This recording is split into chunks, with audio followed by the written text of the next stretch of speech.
ಪಾಪದಿಂದ ಬಿಡಿಸಲಿಕ್ಕೆ ಏನ್ ಕೊಡ್ಲತ್ತೀರಿ? ರೋಗದಿಂದ ಬಿಡಿಸಲಿಕ್ಕೆ ಏನ್ ಕೊಡ್ಲತ್ತೀರಿ? ನಿಮಗೆ ದಿಕ್ಶಿಕ್ಷಣ ದೇವ್ರು ಕೊಟ್ಟ ಏನ್ ಕೊಡ್ಲತ್ತೀರಿ? ಪರಲೋಕದ ಮನಿ ಕಟ್ಲತ್ತರ ಏನ್ ಕೊಡ್ಲತ್ತೀರಿ? ನೀವು ಏನು ಕೊಡೋದು ಬ್ಯಾಡ್ರಿ. ಈ ಸೈತಾನಿಗೆ ಕೊಟ್ಟೇನು ಮನಸ್ಸು ಯೇಸು ಸ್ವಾಮಿ ಕೊಟ್ಟ ಚಪ್ಪಾಳೆ ತಟ್ಟಿ ಗಟ್ಟಿ. ಹಲ್ಲೆಲೂಯಾ.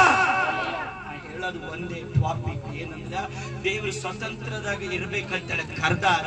ಸ್ವತಂತ್ರದಾಗ ನಮ್ ಶರೀರ ಅಲ್ಲ, ಸೈತಾನಿಗೆ ಕೊಡಿಲತ್ತೀವಿ. ನಾವು ಗುಲಾಮ್ ಆಗಿರ್ಲತ್ತೀವಿ. ಅವ ಮನ್ಸಿಗೆ ಬಂದಾಗ ನಮ್ಗೆ ಡಾನ್ಸ್ ಮಾಡಿಸ್ಲತ್ತನ, ಮನ್ಸಿಗೆ ಬಂದಾಗ ಕುಣಿಸ್ಲತ್ತನ, ಮನ್ಸಿಗೆ ಬಂದಾಗ ಏನೇನೋ ಮಾಡ್ಲತ್ತನ.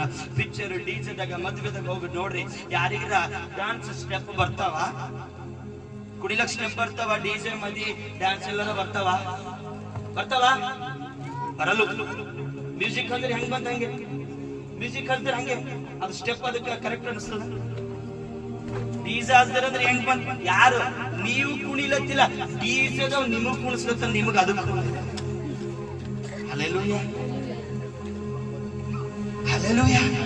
ನಿಮಗ್ ಕೋನ ಅಲ್ಲ, ನೀವು ಕುಣಿಲತ್ತೀರಿ. ಅರೆ ಹಚ್ಚಪ್ಪ ರಿಬಲಪಟ್ಟ ಅಂದ್ರೆ ನಿಮ್ಗೆ ಡ್ಯಾನ್ಸ್ ಬರ್ತದೆ. ಬೇರೆ ಯಾವ್ದಾರ ಹತ್ತಂದ್ರೆ ಕುಣಿತೀರಿ, ಕೈ ಬೀಳೋದು ಕಾಲು ಬೀಳೋದು. ಅವ ರಿಬಲ ಪಟ್ಟ ಚಾಲು ಮಾಡಿ ಸೌಂಡ್ ಬಿಟ್ಟು ಯಾರ ಅಧೀನವಾಗಿದ್ದೀರಿ?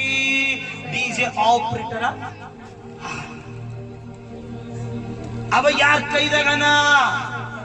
ಯಪ್ಪ, ಅದಕ್ಕೆ ಸೈತನ್ ಕೈ ಒಳಗನ. ಅದಕ್ಕೆ ಕ್ರಿಸ್ತನ್ ಹೇಳತ್ತಾನ, ನೀವು ಯಾ ಡಿಜೆ ಆಪರೇಟರ್ ಕೈ ಒಳಗಲ್ಲ, ನೀವು ಯಾವುದೇ ಲೋಕದ ವ್ಯಕ್ತಿ ಅಧೀನದಾಗಲ್ಲ, ನೀವು ಪರಲೋಕ ದೇವರ ಅಧೀನದ ಒಳಗಿರಬೇಕು. ಚಪ್ಪಳ ತರಬೇಕು.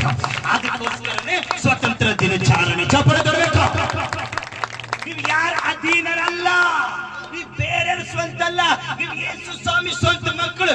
ಯಾಕಂದ್ರೆ ನೀವು ಕ್ರಯಕ್ಕೆ ತೆಗೆದುಕೊಳ್ಳಲ್ಪಟ್ಟವರು. ಆಮೆನ್. ಹಲ್ಲೆಲೂಯಾ.